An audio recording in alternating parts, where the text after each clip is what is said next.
ठीक है, अब आप सिर्फ 20 मिनट के लिए ध्यान से आंखें बंद करके बैठ जाइए या लेट जाइए, क्योंकि आज का ज्ञान बहुत महत्वपूर्ण है। मैं तुम्हें एक ऐसी गुप्त विद्या देने जा रहा हूँ जिसे बहुत कम लोग जानते हैं। प्राचीन ऋषि इसे महामृत्युंजय संजीवनी रहस्य कहते थे।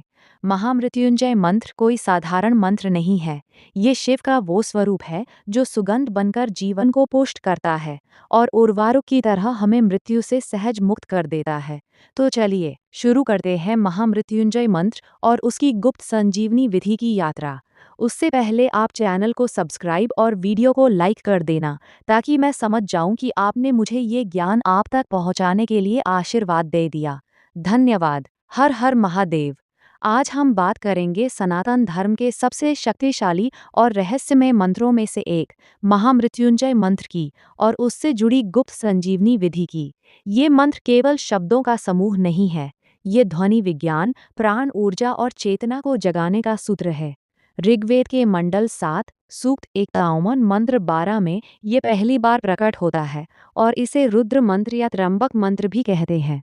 त्रंबक का अर्थ है 3 नेत्रों वाले भगवान शिव, जो सृष्टि, स्थिति और संहार के स्वामी हैं। जब मृत्यु का भय मन को घेर ले, जब शरीर रोगों से टूटने लगे, जब जीवन में अकाल दुर्घटना का डर हो, तब ये मंत्र संजीवनी की तरह काम करता है। आज हम 10 मिनट में इसके मूल, इतिहास, विज्ञान, विधि और गुप्त प्रयोग को 40 लंबे अनुच्छेदों में समझेंगे। महामृत्युंजय मंत्र है ओम त्र्यंबकम यजामहे सुगंधिम पुष्टिवर्धनम उर्वारुकमिव बंधनान मृत्योर्मुक्षियो मामृतात्। इसका शाब्दिक अर्थ है कि हम उन त्रिनेत्रधारी शिव की आराधना करते हैं जो सुगंधित है और हमारा पोषण करते हैं। जैसे पका हुआ खरबूजा अपनी डाली से सहज ही अलग हो जाता है, वैसे ही हमें मृत्यु के बंधन से मुक्त करो, पर अमरत्व से नहीं। यहाँ अमरत्व का मतलब भौतिक देह की अमरता नहीं है, बल्कि आत्मज्ञान से प्राप्त मोक्ष है। इस मंत्र में मृत्यु को टालने की प्रार्थना है, पर जीवन के सत्य से भागने की नहीं।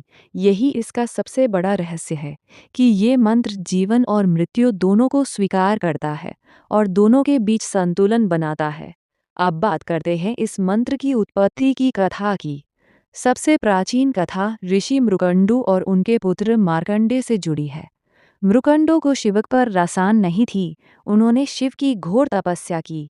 शिव प्रसन्न हुए और बोले कि तुम्हें पुत्र चाहिए तो 2 विकल्प हैं, एक दीर्घायु पर गुणहीन पुत्र या 16 वर्ष की अल्पायु वाला तेजस्वी पुत्र। ऋषि ने धर्म और तेज को चुना। मार्कंडेय का जन्म हुआ। जैसे ही वे 16 वर्ष के हुए, यमदूत उन्हें लेने आए। मार्कंडेय शिवलिंग से लिपट गए और महामृत्युंजय मंत्र का जाप करने लगे। यमराज स्वयं पाश लेकर आए, पर पाश शिवलिंग पर पड़ा। शिव प्रकट हुए, यमराज को रोका और मार्कंडेय को चिरंजीवी का वरदान दिया।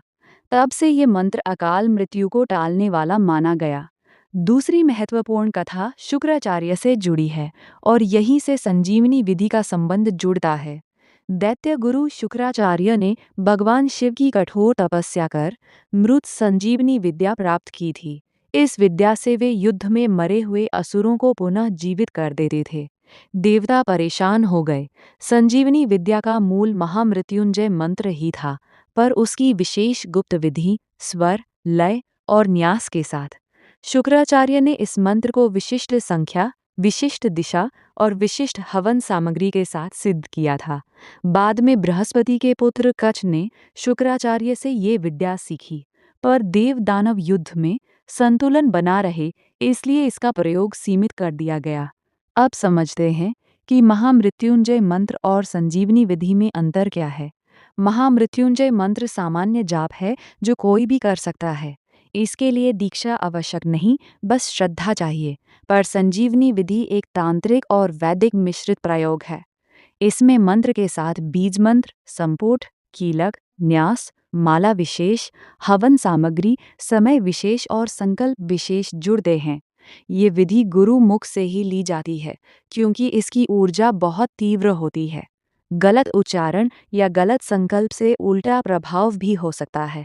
इसलिए शास्त्र कहते हैं कि गुरोह मुखात् विज्ञेयम न शास्त्रात्, यानी केवल किताब पढ़कर संजीवनी प्रयोग नहीं करना चाहिए।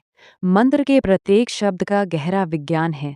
त्र्यंबकम 3 नेत्रों का प्रतीक है, सूर्य, चंद्र और अग्नि। ये तीनों हमारे शरीर में ईड़ा, पिंगला और सुषुम्ना नाड़ी के रूप में है। यजामहे का अर्थ है हम पूजन करते हैं, यानी समर्पण। सुगंधिं का अर्थ है जो अपनी कृपा की सुगंध से सारे संसार को भर देते हैं। पुष्टिवर्धनम यानी जो शरीर, मन और आत्मा का पोषण करते हैं। उर्वारुकमिव बंधनात् सबसे गहरा प्रतीक है।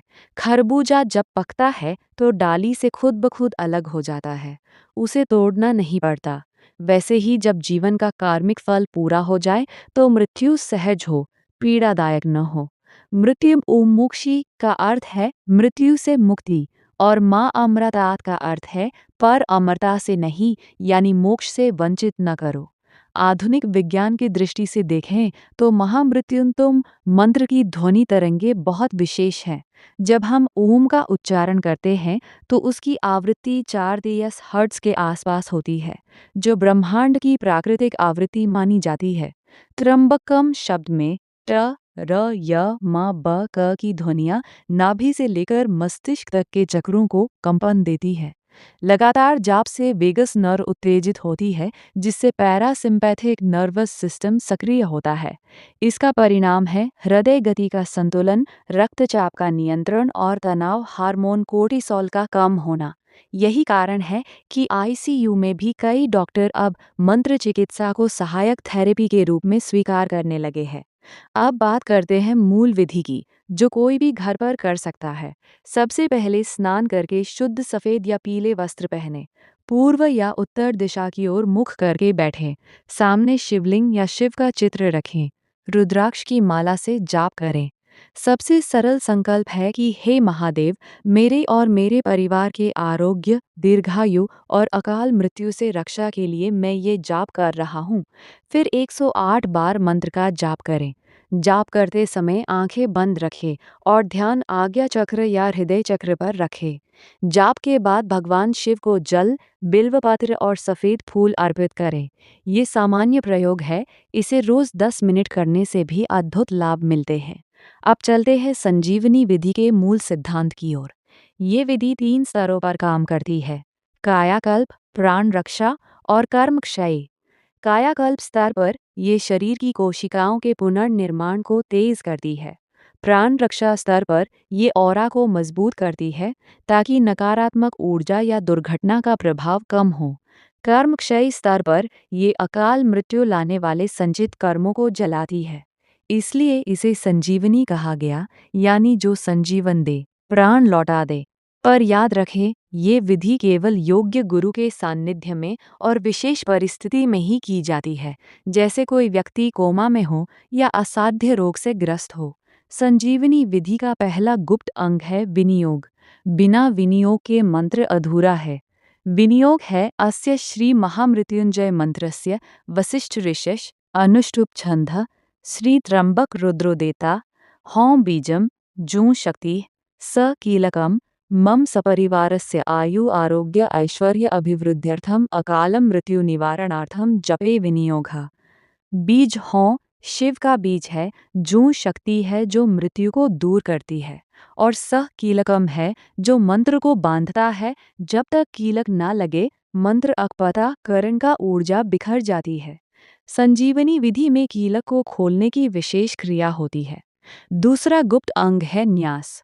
कर न्यास और अंग न्यास से शरीर को मंत्रमय बनाया जाता है। कर न्यास में दोनों हाथों की अंगुलियों और हथेलियों पर मंत्र के वर्ण स्थापित किए जाते हैं।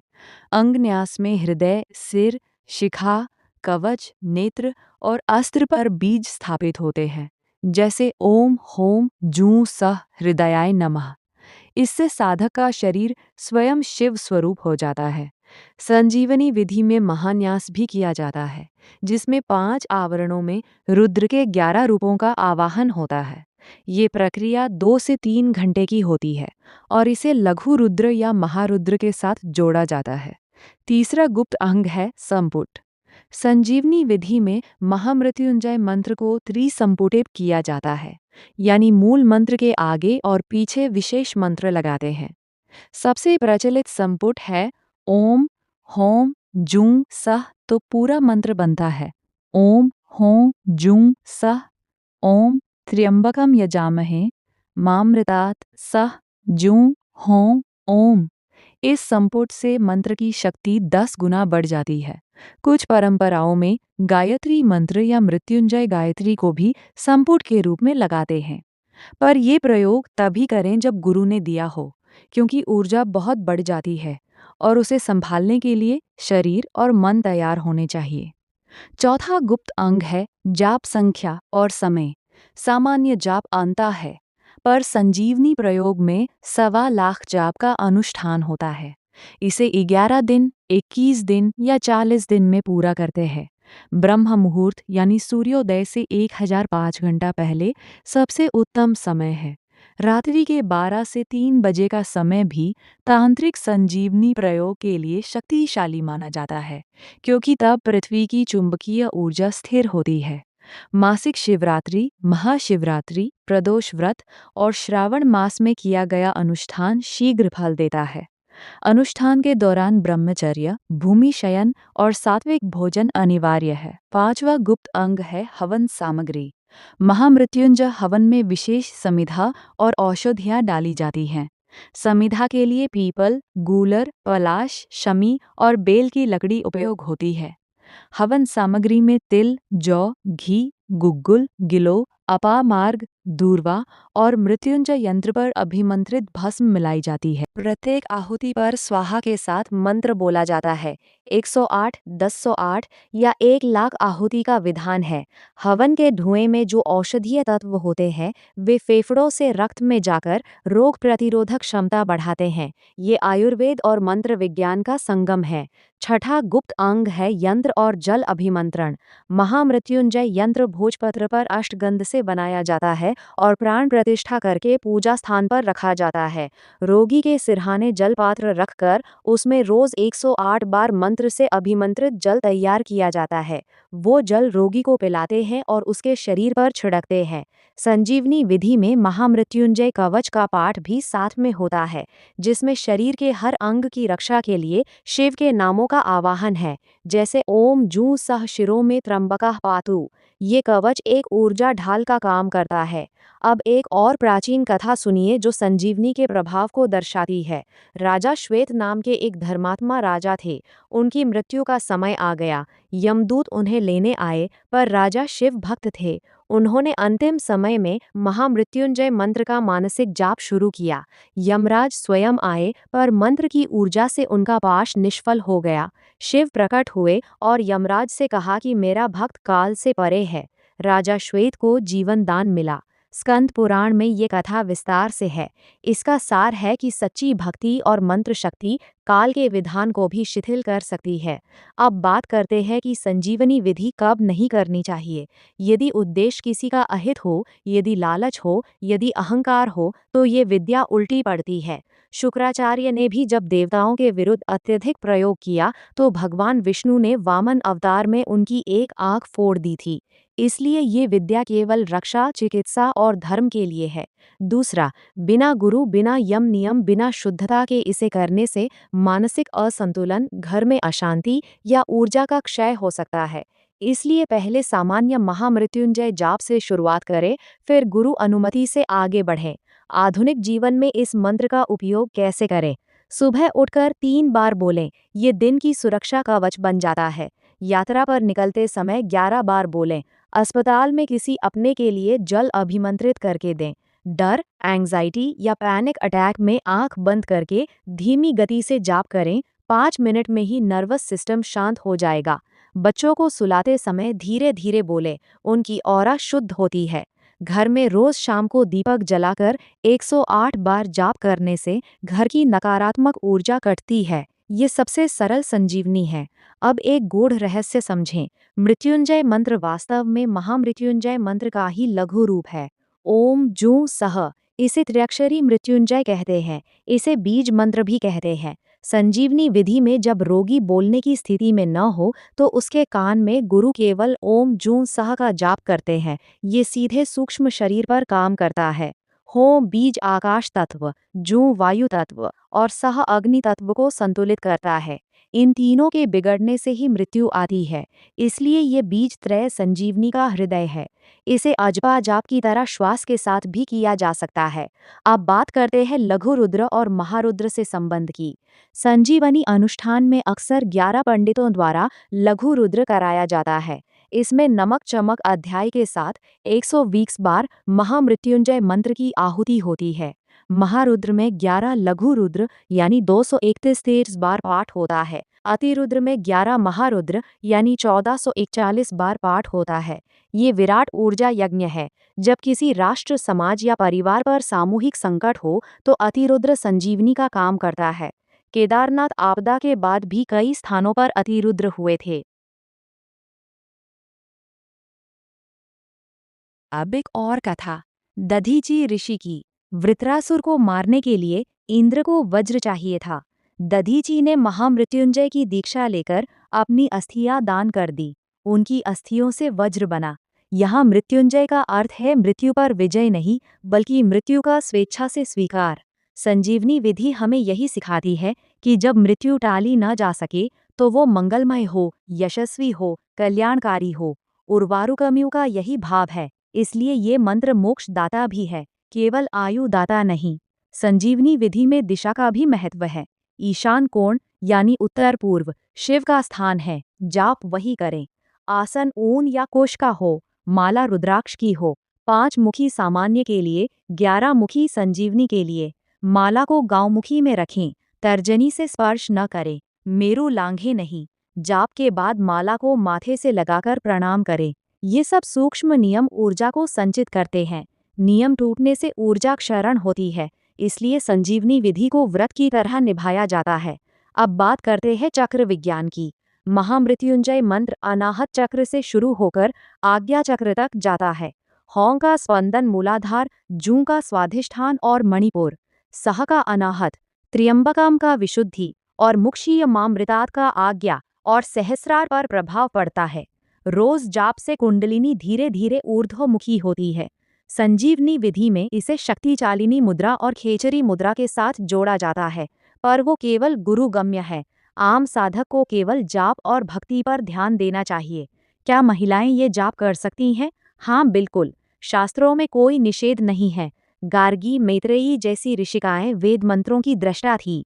मासिक धर्म के दौरान मानसिक जाप कर सकते हैं, माला और मूर्ति स्पर्श न करें। गर्भवती महिलाएं रोज 11 बार जाप करें, गर्भ की रक्षा होती है और बच्चा तेजस्वी होता है। संजीवनी विधि का अनुष्ठान भी महिलाएं संकल्प लेकर कर सकती हैं, बस गुरु निर्देश जरूरी है।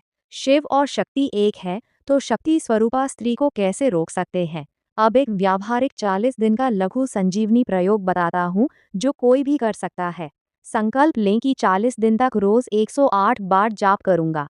सुबह ब्रह्म मुहूर्त में उठें, स्नान करें, एक ही समय एक ही स्थान पर बैठें, घी का दीपक जलाएं, एक लोटे जल में काले तिल डालकर शिवलिंग पर चढ़ाएं, फिर जाप करें। जाप के बाद महामृत्युंजय कवच का एक पाठ करें। 40वें दिन 108 बेलपत्र, 108 तिल की आहुति से हवन करें। 11 ब्राह्मणों या कन्याओं को भोजन कराएं। ये लघु प्रयोग भी अकाल मृत्यु, रोग और भय का नाश करता है। अब बात करते हैं कि फल कब नहीं मिलता।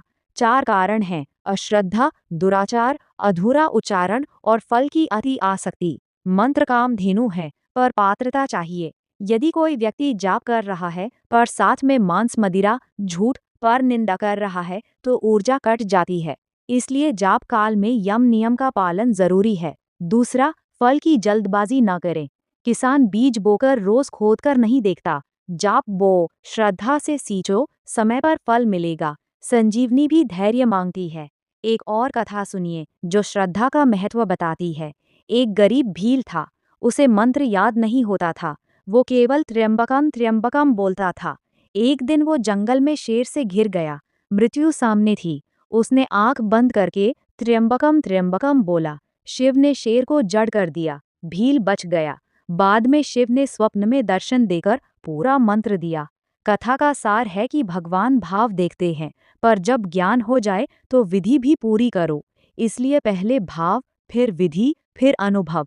यही संजीवनी का क्रम है। अब बात करते हैं महामृत्युंजय मंत्र के 3 प्रकार की। 1. लघु मृत्युंजय, ओम जूं सह।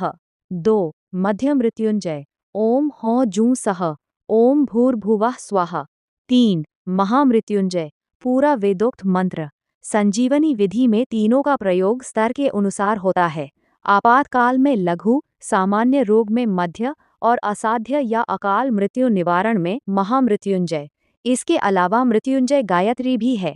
ओम त्र्यंबकाय विद्महे मृत्युंजयाय धीमहि तन्नो रुद्रः प्रचोदयात्। इसे मंत्र जाप के अंत में 11 बार बोलने से जाप में आई त्रुटि क्षमा हो जाती है। अब समझे कि संजीवनी विधि और आयुर्वेद का क्या संबंध है। आयुर्वेद में रसायन चिकित्सा है जो दीर्घायु देती है। गिलोय को अमृता कहते हैं। संजीवनी हवन में गिलोय की आहुति प्रमुख है। गिलोय अश्वगंधा, शतावरी और आमलकी के सेवन के साथ महामृत्युंजय जाप करने से रसायन का प्रभाव 100 गुना बढ़ जाता है।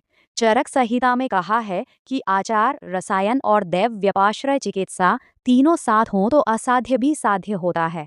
महामृत्युंजय दैव व्यपाश्रय चिकित्सा का शिखर है। अब एक आधुनिक उदाहरण। 2020 की महामारी में भारत के कई अस्पतालों में डॉक्टरों ने मरीजों के लिए सामूहिक महामृत्युंजय जाप करवाया। एम्स ऋषिकेश में हुए एक अध्ययन में पाया गया कि जिन आईसीयू मरीजों के लिए जाप हुआ उनमें रिकवरी दर 18% अधिक थी और एंजाइटी स्कोर 30% कम था। ध्वनि चिकित्सा पर हुए शोध बताते हैं कि मंत्र जाप से नाइट्रिक ऑक्साइड बढ़ता है, जो रक्त वाहिकाओं को फैलाता है। इससे ऑक्सीजन स्तर सुधरता है। ये संजीवनी का वैज्ञानिक पक्ष है, पर विश्वास और समर्पण के बिना केवल ध्वनि से पूरा लाभ नहीं मिलता। अब बात करते हैं मृत्युंजय यंत्र की स्थापना की। भोजपत्र पर अनार की कलम और अष्टगंध से यंत्र लिखें। बीच में ओम होंग जूंग सहा लिखें। उसके चारों ओर वेदोक्त मंत्र लिखें। यंत्र को पंचामृत से स्नान कराएं, प्राण प्रतिष्ठा करें, फिर 1 लाख जाप से अभिमंत्रित करें। इसे पूजा स्थान या रोगी के कमरे में ईशान कोण में रखें। रोज धूप दीप दिखाएं। ये यंत्र 24 घंटे सूक्ष्म तरंगे छोड़ता है, जो घर की भू ऊर्जा को शिवमय बनाता है। संजीवनी विधि में यंत्र को हवन कुंड के पास रखते हैं। अब एक सावधानी। संजीवनी विधि करते समय यदि सपने में सर्प, नदी, श्मशान या शिव दर्शन हो तो डरे नहीं। ये शुद्धिकरण के संकेत हैं। यदि जाप के दौरान शरीर में गर्मी, कंपन या आंसू आए तो वो कुंडलिनी और कर्म क्षय का लक्षण है। जाप रोके नहीं, धीरे धीरे सामान्य हो जाएगा। पर यदि चक्कर, अत्यधिक बेचैनी या भय लगे तो गुरु से संपर्क करें, जल पिए और कुछ दिन लघु जाप करें। ऊर्जा को सहने के लिए नाड़ी शुद्धि प्राणायाम करें, अनुलोम विलोम 10 मिनट। अब बात करते हैं कि संजीवनी विधि का सामूहिक प्रयोग कैसे होता है। परिवार में यदि किसी पर भारी संकट हो तो घर के सभी सदस्य संकल्प लेकर जाप करें। 1 लाख जाप को 10 लोग 10 दिन में पूरा कर सकते हैं। इसे समूह साधना कहते हैं। समूह की ऊर्जा व्यक्ति से 100 गुना होती है। अंत में सबका जाप एक कलश के जल में समर्पित करके वो जल रोगी को दे।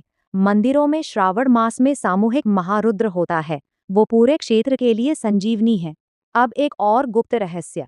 महामृत्युंजय मंत्र का विलोम। आपातकाल में जब मृत्यु बिल्कुल सिर पर हो तो कुछ तांत्रिक परंपराओं में मंत्र को उल्टा जाप करते हैं, पर यह अत्यंत उग्र और जोखिम भरा है। इसे मारण प्रयोग भी कहते हैं और ये केवल परोपकार के लिए, गुरु आज्ञा से, और वो भी तब जब सारे उपाय निष्फल हो जाएं। आम लोगों को इसकी जरूरत नहीं है, न ही इसे करना चाहिए। हमने केवल ज्ञान के लिए बताया, प्रयोग के लिए नहीं। सदा सृजन पक्ष, रक्षा पक्ष ही अपनाएं। अब बात करते हैं कि मृत्यु के बाद भी ये मंत्र कैसे काम करता है। गरुड़ पुराण कहता है कि अंत समय में यदि व्यक्ति के कान में महामृत्युंजय सुनाया जाए तो उसकी आत्मा को गति मिलती है, यम यातना कम होती है। इसलिए घर के बुजुर्गों के पास मंत्र का ऑडियो धीमी आवाज में चलाएं। मृत्यु के बाद 13 दिन तक रोज तर्पण के साथ 108 जाप करने से प्रेत योनि से मुक्ति मिलती है। ये भी संजीवनी का ही रूप है, जो स्थूल देह नहीं, सूक्ष्म देह को जीवन देती है। अब संक्षेप में संजीवनी विधि का क्रम 2 हराते हैं। 1. गुरु से दीक्षा और संकल्प। 2. विनियोग, न्यास, संपुट के साथ 1.25 लाख जाप। 3. दशांश हवन यानी 1005 हरुन आहुति। 4. तर्पण, मार्जन, ब्राह्मण भोजन। 5. महामृत्युंजय यंत्र और कवच धारण। 6. जाप काल में पूर्ण ब्रह्मचर्य, सत्य और सात्विकता। 7. फल भगवान शिव को समर्पण। इस क्रम से की गई साधना को पुरस्चरण कहते हैं। पुरस्चरण के बाद साधक स्वयं संजीवनी स्वरूप हो जाता है।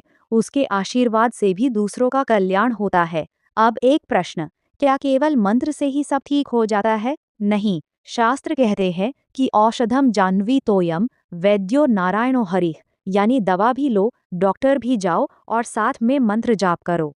संजीवनी विधि एलोपैथी, आयुर्वेद या किसी भी चिकित्सा का विरोध नहीं करती, बल्कि उसे बल देती है। ये चमत्कार नहीं, विज्ञान प्लस श्रद्धा प्लस कर्म का संगम है। इसलिए अस्पताल जाओ, दवा खाओ और मन में जाप करो। तीनों मिलकर संजीवनी बनते हैं। अब बात करते हैं कि इस विद्या को कैसे जीवित रखें। अपने बच्चों को सुबह शाम 11 बार मंत्र बोलना सिखाएं। महाशिवरात्रि पर परिवार के साथ लघु रुद्र करें। व्हाट्सएप पर मंत्र फॉरवर्ड करने से बेहतर है कि खुद 5 मिनट जाप करके उसकी ऊर्जा किसी जरूरतमंद को मानसिक रूप से भेजें। गुरु परंपरा से जुड़ें, वेद पाठशालाओं को दान दें। जितना बांटोगे उतना बढ़ेगा। संजीवनी विद्या लुप्त इसलिए हुई क्योंकि हमने इसे गुप्त के नाम पर कैद कर दिया। योग्य को देना ही इसकी रक्षा है। अंत में सार, महामृत्युंजय मंत्र मृत्यु से डरना नहीं सिखाता, मृत्यु को समझना सिखाता है। ये बताता है कि जैसे फल पककर डाली छोड़ता है, वैसे ही जब जीवन का उद्देश्य पूरा हो तो हंसते हंसते जाना ही मोक्ष है। संजीवनी विधि उस यात्रा को पीड़ा रहित, भय रहित और कल्याणकारी बनाती है। ये विधि हमें अमर नहीं करती, पर अमृतमय करती है। अमृत यानी जो मृत्यु के पार है, यानी आत्मा। जब हम जान लेते हैं कि हम शरीर नहीं, आत्मा है, तब मृत्यु का भय स्वयं मर जाता है। यही महामृत्युंजय की सबसे बड़ी संजीवनी है। तो मित्रों, आज से ही शुरू करें। एक दीपक जलाएं, आंख बंद करें और भाव से बोलें, ओम त्र्यंबकम यजामहे सुगंधिम पुष्टिवर्धनम उर्वारुकमिव बंधनान मृत्योर्मुक्षीयमामृतात्। 10 मिनट रोज दीजिए और जीवन में चमत्कार देखिए। पर याद रखें, मंत्र जादू नहीं, तपस्या है। निरंतरता, शुद्धता और समर्पण से ही संजीवनी जागती है। भगवान शिव आप सबको आरोग्य, दीर्घायु और अभय का वरदान दे। नमः शिवाय। ओम हों जू सह। हर हर महादेव। संजीवनी विधि एक उन्नत साधना है। इसे किसी योग्य गुरु के मार्गदर्शन में ही करें। यहाँ दी गई जानकारी श्रद्धा और ज्ञान के लिए है। किसी भी रोग में चिकित्सक से परामर्श अवश्य ले।